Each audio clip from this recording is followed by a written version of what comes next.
sort of just make this point a little more realistic, I want each of you to take a cup. Thank you.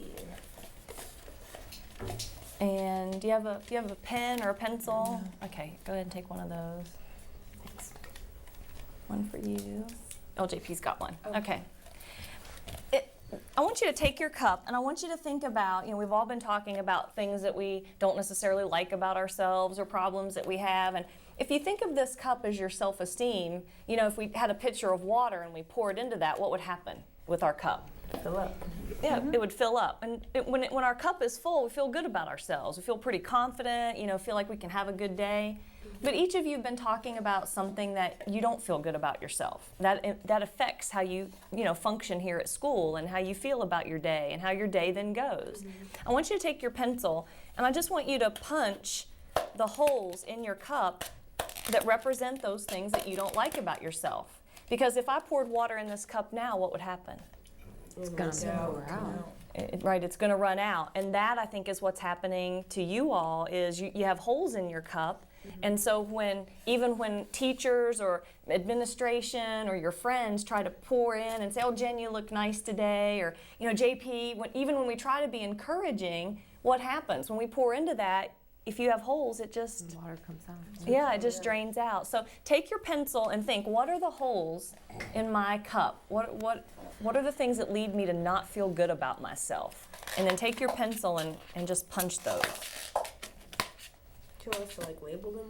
That would be good. Yeah, you can label them. What are they? What are those things? I'm not smart enough. I don't dress the right way. Or what are those things that lead you to not feel good about yourself? Can you make them bigger like that? Yeah, Jen's making big holes in hers. Yeah. JP's got holes in the bottom.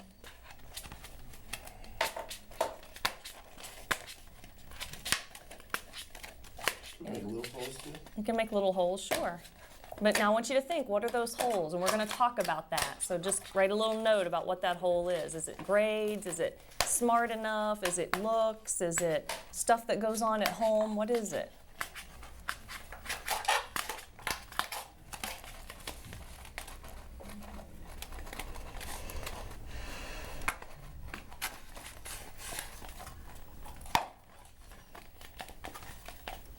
Okay. That was a big one, Morgan.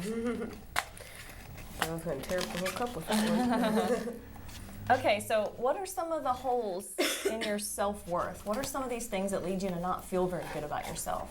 Jen? My dad. Your dad? Stuff with dad? Okay. We're going to come back to that, okay? I want to hear from everybody and then we'll come back to that. What's something else, JP? Like being real shy. Being shy? Yeah. Okay. Okay. And parents and grades for me as Okay. well. So you've got a hole in your cup about parents too. Mhm. Just like Jen, you've got dad and some stuff with parents. Okay. How about others of you, Lauren? I have this hole because I'm not liked by my classmates. I feel they don't like me and they always Okay. make fun of me for Okay. stuff. Well, maybe we can talk about that in group too. Yeah. Eric, how about for you? Lena not liking me. Lena? Uh-huh. And I don't start on the wrestling team. Okay. So yours is about stuff with girls, with Lena, stuff with sports. And my mom and my stepbrother. Okay. Well, there's the parent one again. That might be the one we end up talking about first. Okay. Morgan, how about for you? Well, I've got my mom and sister in there, so I've got the family too, but Okay. my big hole is not making the cheerleading squad. Oh, okay. So Eric's Practice got and the practice and Eric's got the thing with wrestling, and you've got the cheerleading thing. Yeah. Okay. I think is this helpful to understand what some of these holes are? Okay. Yeah. Let me tell you what the purpose of our group is from here on out, okay? Our purpose is going to be to work together to patch each of these holes. And that's what group is really about, is working together, having discussions together, supporting each other, and figuring out how in the world we patch these holes so that, look, this is really what group can be about. Right? Providing support for each other. That's what our group is really about. And so I think what we want to do is maybe, since it was a common whole for each of you, is talk about this thing with parents. I think that's maybe where we want to go first. Does that sound like a good idea? Yeah. Okay. It's important to note how the leader used the cups to get members talking about themselves and to begin to process the material that comes up as a result of the exercise. In other words, the leader processed the exercise and was ready to take the group to a deeper level.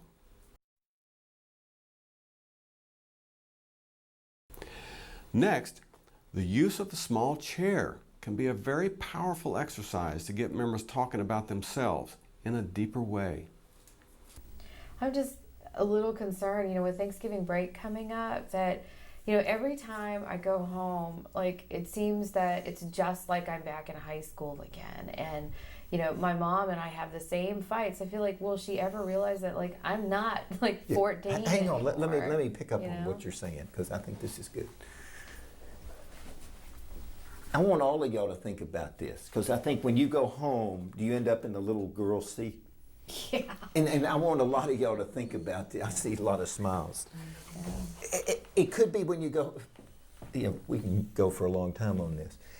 When do you get in the little girl seat or the little boy seat? It could be around family, but it could be in love life or around boss. I mean, it could be anywhere.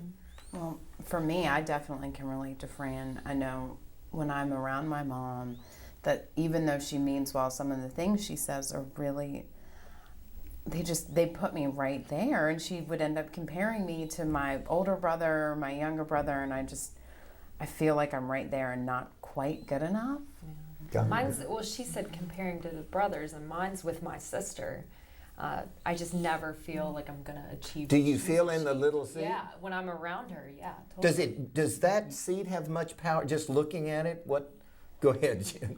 Yeah, I'm thinking about, it's my grandmother for me, and immediately, I mean, the way she breathes, it's her breathing to me. Because I Really? can just tell in this sigh of like that sigh says, oh my God, you're wearing that and you're going to go out in public in it. That's exactly what that sigh says. And I'm right you're there. in there. Yeah. Okay, JP, what about you? Well, I get that with my family, but I even get it here at college, with the RAs and the dorms telling you got to be quiet at these hours and no, you can't do this. And, so for me, it's even here, not even just with my family. I mean, maybe they're telling you the rules. Do you get in that seat, Oh, though, yeah. is when you feel like... Yeah, absolutely. I Okay. feel like I'm not even an adult. I still have no control over my own life. Yeah, I mean, like what I was saying with my mom, it's the same kind of stuff because it's about rules. It's, she expects me to have a curfew again. Like, I haven't had a curfew in how long? Come on. You mean when you're at home? Yeah, and then when I'm at home and then she starts in on me, and I feel like I have a hard time. It makes sense when you do that because it almost reminds me of my nephew when he's throwing a tantrum. Like, I end up slamming the door and Let me do this. If you went home in this seat, or if you, JP, when you're around, what's the difference of being in this seat than in this seat? Go ahead. I was just thinking, you old bat, you can think whatever you want to think, and I'm going to be okay with it in that seat versus, oh my God, she's doing it to me again. Mm-hmm. Yeah, this one would think the old bat, what'd you say?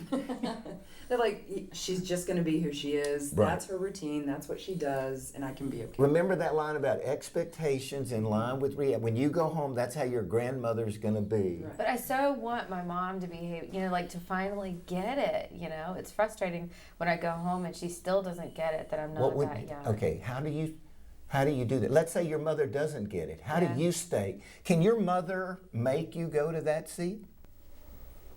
I want to say yes, but I know that I'm making the choice to go there. Like, I know if I go home and I listen to what she says and I expect her to be something different, then I'm going to go right back there instead of into the adult seat for sure. Again, the leader used the exercise as a way to get members to talk about themselves in relationship to others. Then the leader focused on the different comments of the members. Too often, leaders conduct an exercise but do not process it to the point where members go to a deeper level. The example stops at a point where you can see that the group was going to go much deeper. Watch how the leader uses a simple, common reading to generate discussion. The leader hears from all the members and then starts to deepen the focus. Unskilled leaders often hear from just one or two members who take up the time, sometimes even discounting the reading. In this demonstration, the leader has the members underline the word or phrase that stood out to them. It's also important to note that the reading was short, only a few sentences. Okay, I'd like for us to do something a little bit different today. I'd like for you to take a minute. I'm going to hand out a passage, and I'd like you to read the passage. Go ahead and just underline the sentence or the phrase in the passage that stood out to you, okay? Just take a few here. JP, pass it around that way. Morgan, if you just pass one over there to Lauren. Here's some pens. If you don't have a pen, here's pens. And just go ahead and read the passage. Underline the sentence or phrase that stands out to you.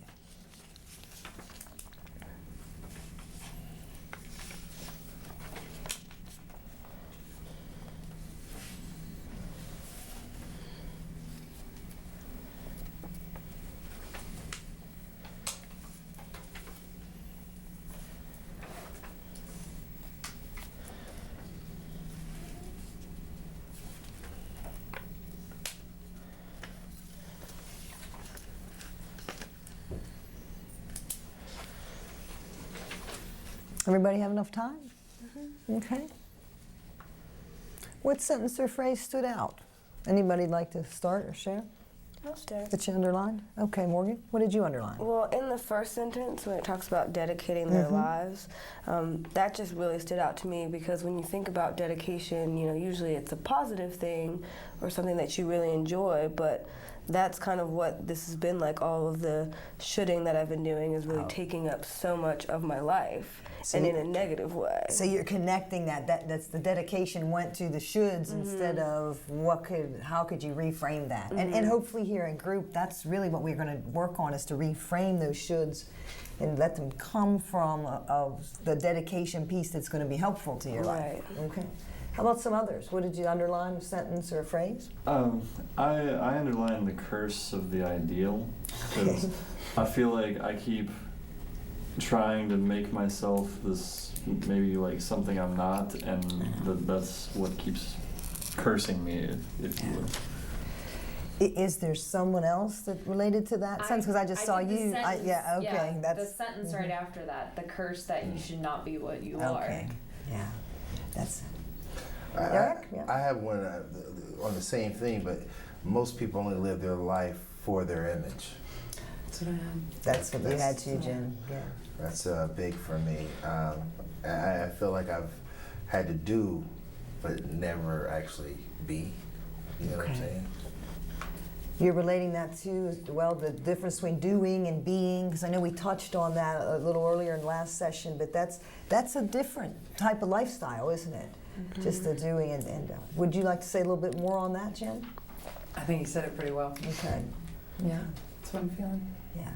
And really, that's, again, the purpose of our group, is to take a look at whether it be readings, but then directly apply them to our life experiences and see what it is within us. I like to use this statement. I hope it works for you. Sometimes we have to go within to see why we may be without. Yeah. That's good. And this one, write it down. If it works for you, write it down. If that works for you. And we can use statements or paragraphs to read them, and then we can get introspective and apply them directly to where we are. Lauren, I know you've been nodding a little bit when Jen and Eric were sharing. What is something else that Well, you they related said doing rather than being, Okay. you know, and the line that you should not be what you are, and I just feel like I portray myself to be what everyone else wants me to be, not who I am. Anybody else can relate to that, or that's certainly something that they have felt? Morgan, JP, yeah. And really, who am I? Who am I? When I've wanted to share the self and kind of, the more I share myself, the more I start to see the void. You know what I'm saying? Like That makes sense. You know, I just start to see it like, oh, because they start talking about like something that's not really real. So, Okay. As you can see, Heidi used the common reading exercise as a way to get people to think about themselves and the images they try to project. She would easily be able to go for another hour from the things that were triggered from this simple common reading. The last exercise that we show is one using movement to energize the group and to get members to speak with their feet and bodies. In this segment, the leader uses an effective sculpturing technique because he felt that there were some group dynamics that needed to be discussed. It's the third session for members at a residential treatment center. The reason I have you standing is I'm going to ask you to sculpt how you feel about the group. And if you're really into it, you're into the sort of middle, you're open. If you're sort of closed or hesitant or, turned around, whatever you want to do that symbolizes sort of how you feel about the group. Okay? Okay. You ready? On 3. 1, 2, 3.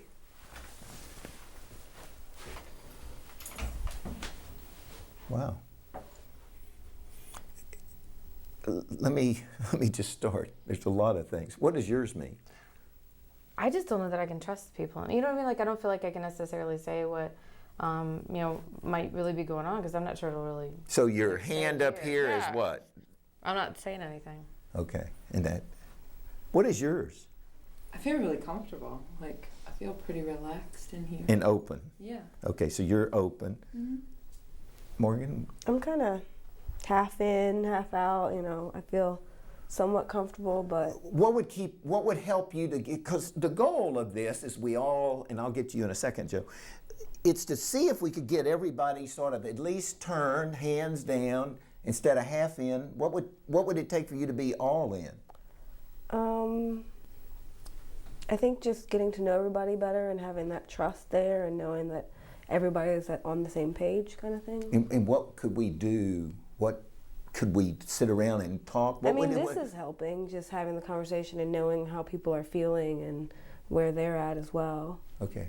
Joe, yours, what is? I'm sort of sideways, my arms are crossed, but I'm looking at everyone, and that's to represent that I'm really interested in what's going on, and I want to help other people. But as far as me talking about my own issues, I'm not there yet. You're not ready to do it. Do you think you might get there? Yeah. I'm not there right now. Fran, what are you thinking? Just, I would like, kind of what Joe's saying, I'd like to get there, but I've been in groups before where people just start talking about stuff, and, I feel like, I'd like to be able to trust everybody. They start talking about stuff and then it gets bad? Let me talk. The first week we talked about this. For sure, if somebody shares something, I'm going to make sure they're not attacked. That I promise you. If they start, I'm going to stop. If you shared something very personal and you started attacking, I'd stop you. I'd ask you to leave. I'd do whatever it takes to protect that person. Is that fair enough that anybody sharing personally should be protected in here? Because I think a lot of y'all are hesitant. But do you plan to attack people for sharing? No. Do you plan to attack people? Do you? I don't think anybody in here is going to. You said something about getting to know people better. Would that help, or what would help y'all? You seem okay. Yeah. What would help you, Joe? Well, this is my first group. I'm not like Fran. I haven't been to a bunch of groups, and I guess I'm still just trying to feel comfortable listening to other people. I think time. Let me ask you this. This is our third session. Yeah. The first session, if comfort was a 10, on a 1 to 10, what were you in the first session? 2. What were you in the second session? 2.5. What are you now? 3.5. Okay, so it's coming up. Yeah. How about for you? What were you? Probably pretty similar. I think the first one I was just not there at all. It was kind of like maybe a 1, trying to figure out like And what's this all what would you about. give it now? Probably a 4 or 5. Okay, it's coming up. And you were pretty comfortable from day one, it seemed like. Yeah, I mean, Why is that? I think I trust that I'm not going to be attacked. I think I just feel safe. Go ahead, Fran. What are you thinking? I'm working on it. I don't even know that I'm up as high as like these two yet, but But it's not because people are going to attack. Is it? Do you think anybody's going to attack you? I don't know if necessarily people are going to like openly attack me, but maybe that people are judging what I'm saying. Yeah. Okay. How do y'all feel about that? Are you going to judge what people say? I'm not going to judge someone else. Are you going to judge what people are going to say? Are you? I think I think we do think that. But y'all shared some good stuff. I mean, you're warming up to this, and the sooner that we can do it, the better this group can be. Because here's what I know. You have stuff that you'd like to share, right? I think all of you do. We just got to get you to do it. Is this helping a little bit? Yeah. Joe, how's it helping? Well, I'm thinking about what I want to get out of it, and I don't want to just listen to other people, I suppose. You got stuff to share. By using this exercise, Ed was able to get members to discuss their feelings about the group. The movement exercise not only gave the leader material to talk about, but to ask members about as well. We strongly encourage you to think of using movement exercises at various times in your therapy groups. As we say in the book, there are many different kinds of exercises. What we wanted to show in these last segments were examples of how the leader introduces, conducts, and uses exercises to get members thinking. Important keys when using exercises are to pick relevant ones and then process them to a deeper level. We just showed the beginning of processing because in each example, the leader could easily go for an hour talking about the issues that emerged. We've now come to the segment on using counseling theories in groups. As you've seen to this point, group leadership skills are an essential component for any successful leader. In support, growth, counseling, and therapy groups, an additional leadership component is the use of counseling theories. A leader needs to have a unified approach that establishes the rationale for when and how to use techniques, or groups can become a mess, a scattered hodgepodge of techniques.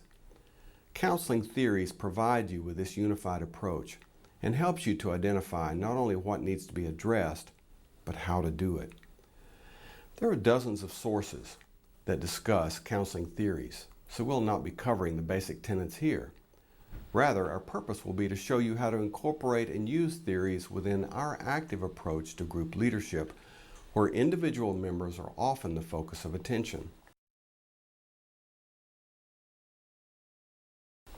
The first theory that we'll be demonstrating is rational emotive behavior therapy, founded by Albert Ellis.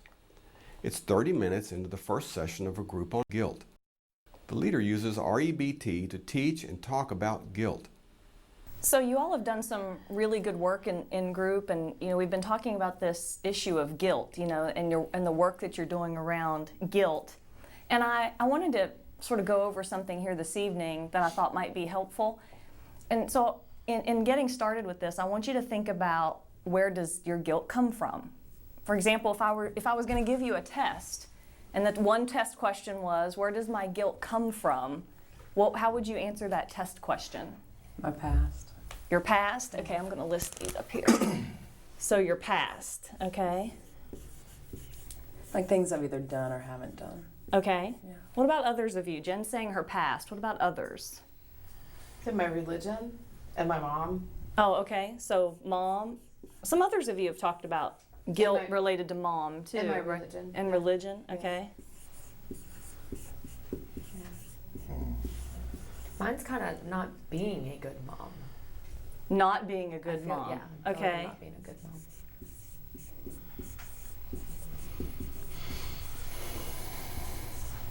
Anybody else? Yeah, Eric? That accident I had where the kid ended up in the wheelchair. Oh, okay. So the car wreck. Yeah. Okay. We haven't heard from you. How about you? Where would you say your guilt comes from? Being an unsupportive friend, I have a lot of guilt about that. Being an unsupportive friend? Yeah. Okay.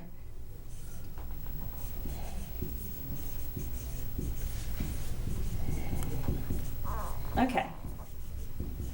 Right, so you all have all of these things, that go on in your life, events or situations with your mom or being a mom, or Jane, how about for you? Mine is like marrying American, and my parents just afraid that I'll lose my heritage and not going back to Taiwan anymore. Okay, so marrying the wrong person, according to your parents. Yeah. Okay.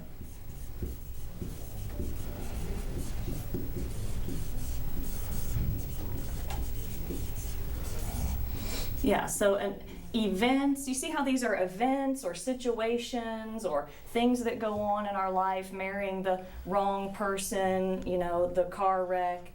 A lot of people, and me as well, you know, we're raised to believe that these events or these situations cause our feelings, right? We're sort of raised to believe that those cause our guilt. But I want to teach you something. And I learned this in my early 20s, and I'll tell you, it changed my life. And here's the idea. These events and these situations don't actually cause how we feel. Is that a new concept to you? Yeah. Okay, Yeah. so if they're not causing how we feel, what causes it, right? Here's what causes it. It's our self-talk. It's what we tell ourselves about these situations or these events. So I'm going to write that right here, our self-talk. Now I know that's a new thing for most of you, right? Yeah, it's not the event, and this is the best news that you ever learn, because if you learn how your self-talk controls how you feel, then you can control how you feel. And a lot of you have struggled in here with large amounts of guilt.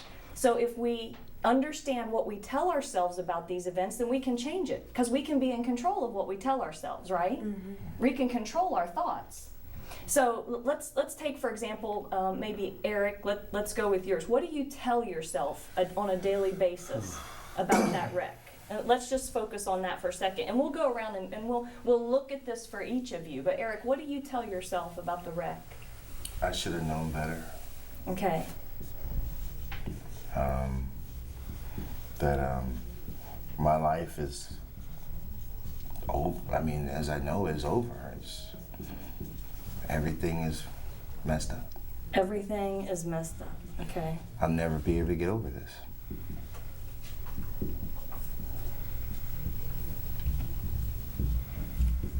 I will never, say that again, I will never be able to get over this. I mean, get over this. How can I?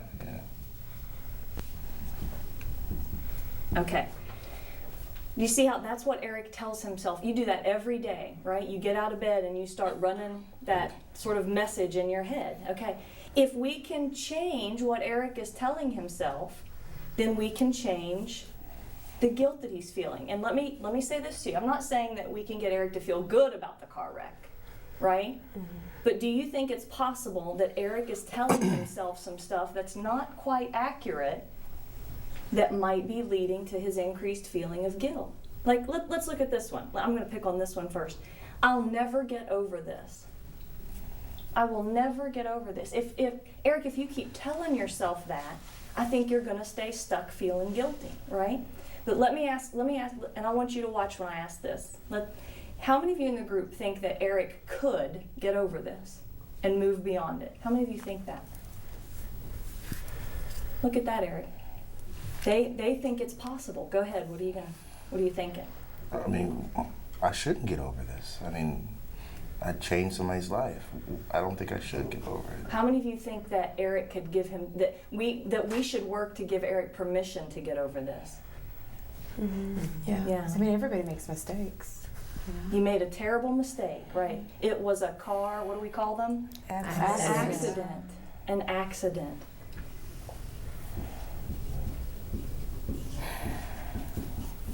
I know you feel very guilty.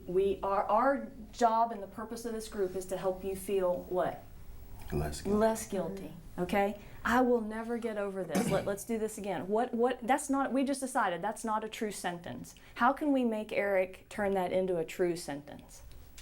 Great job of teaching REBT, Chris. Teaching is truly therapy in this case because it gives members something they can use in the future to deal with their guilt. Chris also went on to focus on some of the members' specific self-talk. Next, we'll see Ed use Adlerian concepts. Let's watch.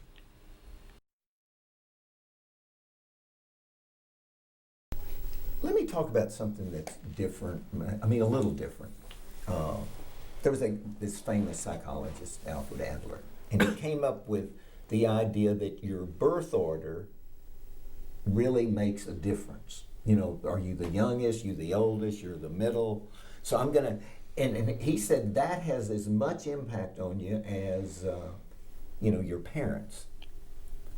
So I'm going to just ask you to tell me, what's your birth order? I'm the oldest, I'm an only child, I'm the youngest, whatever.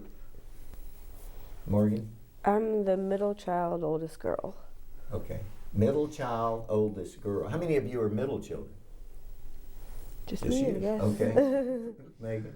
I'm the oldest. Okay. Oldest of how many? Younger sister and a younger brother. Okay. I'm the youngest. The youngest? Yeah. Okay. I'm going to go around and then get that, and then we'll ask how it affects you. I'm the youngest. Okay.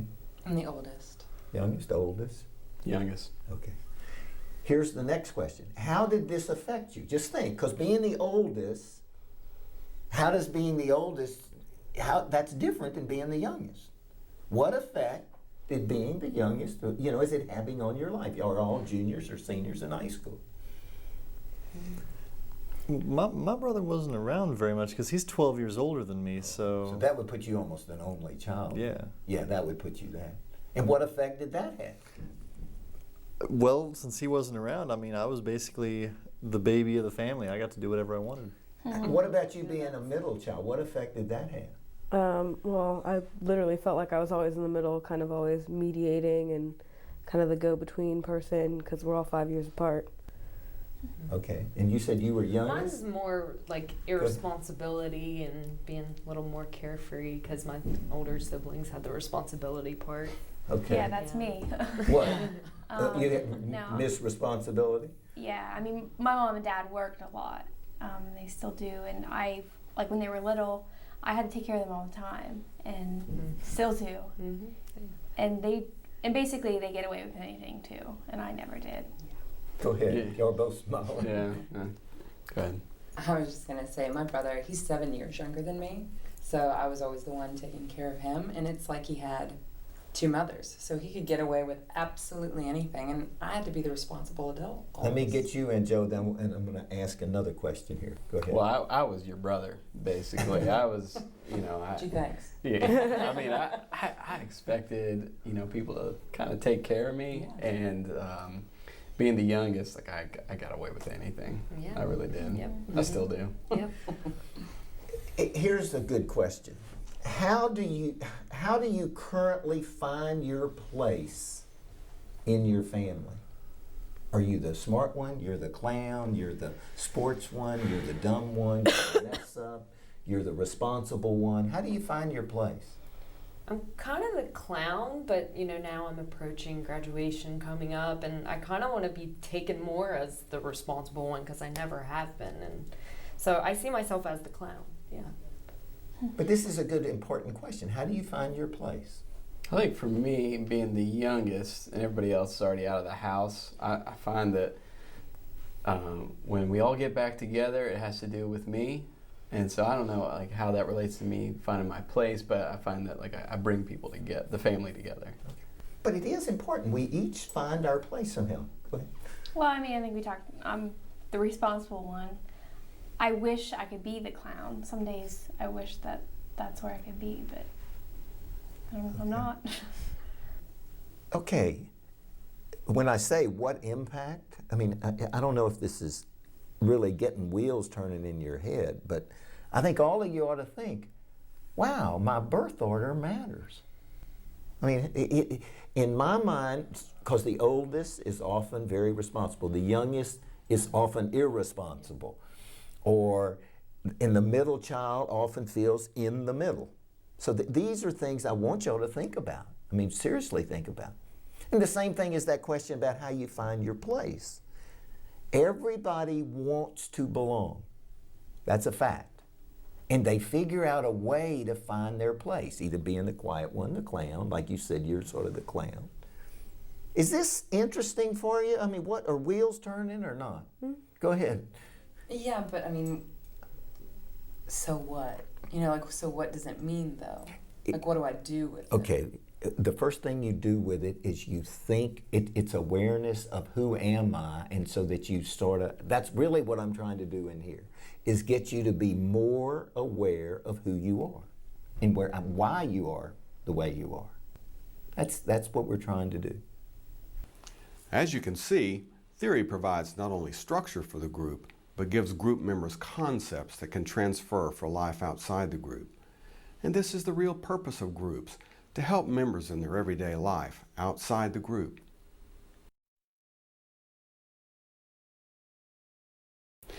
In this segment, the leader uses a concept from reality therapy. Also note how the leader uses the whiteboard and writing. We believe that making concepts visual for group members is often very useful.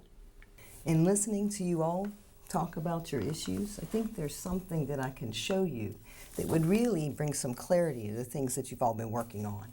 I learned it from a guy named Bob Wolverine, and it's really simple. It's another tool that I can give to you. As we talked about, one of the purposes of the group is for you to have tools so that you can use when you leave here. And it's actually, let's take a piece of paper, pass one around, and I'm going to write this up on the board to show this to you. As I write, I want you to write the same thing on your paper, okay?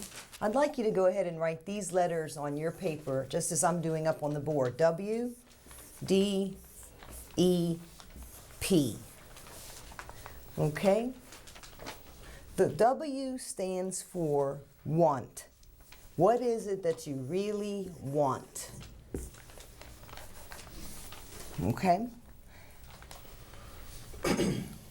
I want you to ask yourself that question. What is it that you really want? What's something that you really want? Better relationship with my father. Better relationship with your father. Go ahead and write that there right after the want. You can. Eric, what is something you really want? Drop a little weight, eat Okay. better, exercise, stuff. Go ahead and fill that out on yours. JP? I think I'd like a more interesting life. All right. Put that down. Fran? A good, like, healthy kind of relationship. Good choice. Go ahead and write that in. And Jen, what is it that you really want? I think more closeness in my friendships. Okay. Put that on there. Now I'm going to go through the rest of the letters, and you'll be able to apply this little formula to what it is that you really want. I'd like you to look at your papers underneath what it is that you want and ask yourself, what are you doing? What are you currently doing?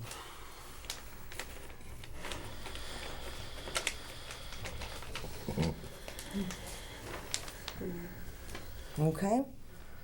Let's move down to the E. The E stands for evaluate.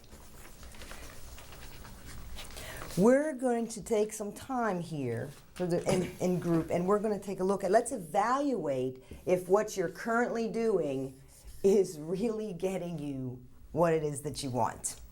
Okay? That's what we're going to spend some time. Ask yourself that question. Is what I'm currently doing, so take a little evaluative measure, is what I'm currently doing getting me what it is that I want? Eric, I see you kind of shaking your head over there. I don't know if eating cookies are helping me get what I want. Probably not. It's when I do this part with people, and when I do it even on myself, I kind of ask myself, how's that working for you, Heidi? And so I'm thinking, eating cookies, wanting to lose weight, how's that working for you, Eric? Not so good. Yeah, not so good. And again, this is just something we could take a look at. It's almost like a little 4-step inventory. Once we get clarity on what it is we want, then really what the next step is to see if what we're currently doing is getting us there, and if it isn't, that's where the P comes in.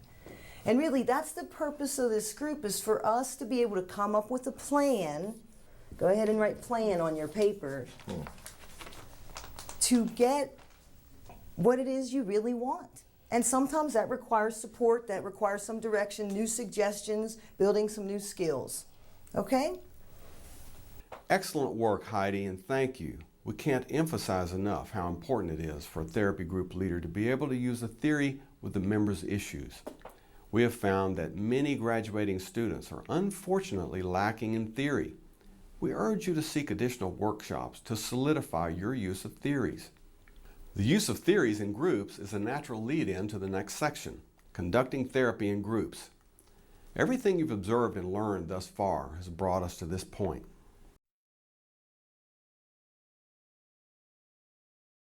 Leading counseling and therapy groups often involves the most complex set of skills in group leadership. It's important to note that the goals of counseling and therapy groups are usually boiled down to two types: outcome goals, referring to changes outside the group member's life, and process goals, referring to goals pertaining to the group process. Process goals can be very important in certain kinds of groups, and sometimes therapy groups focus primarily on process and sometimes on outcome. In our examples, we emphasize outcome goals, helping people change the way they are thinking, feeling, and living.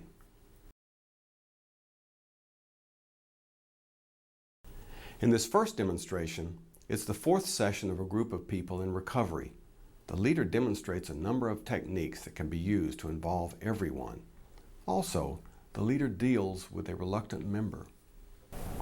I just don't deserve to be happy because of how I was when, I was on my addiction. I can't even tell you how many times I took money from my parents. I left my kids when they were babies in the house by themselves when I went to go get drugs. And You know what, I'm just going to ask, hold there for a second. I was wondering if you'd be willing to do something with the group, because I know this cycles for you, and I'd really like us to be able to help Lauren. Were you all willing to do that with Lauren for a minute or two? Yeah. Okay, Lauren, here's what I'd like you to do. I'd like you to make those two statements: I'm a bad person, I don't deserve to be happy, to each of the group members, one after another. Okay, start here with Eric and look at him and say that, and then Eric, I'd like for you to respond back to Lauren the truth. Okay. You're not a bad person, you do deserve to be happy, or whatever it is, your version of that, okay? But you state what it is: I'm a bad person, I do not deserve to be happy. I'm a bad person, I don't deserve to be happy. It's not true. You deserve to be happy. I'm a bad person, I don't deserve to be happy. You're not a bad person. You very much deserve to be happy. I'm a bad person, I don't deserve to be happy. You're not a bad person, and you definitely deserve to be happy.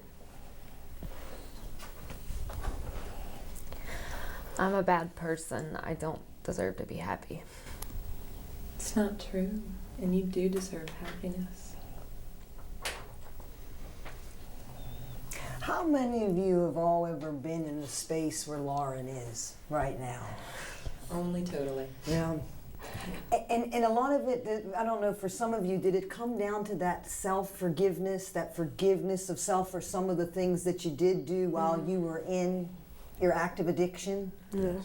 Because it just sounds like to me that forgiveness piece hasn't come to you yet. No. Yeah.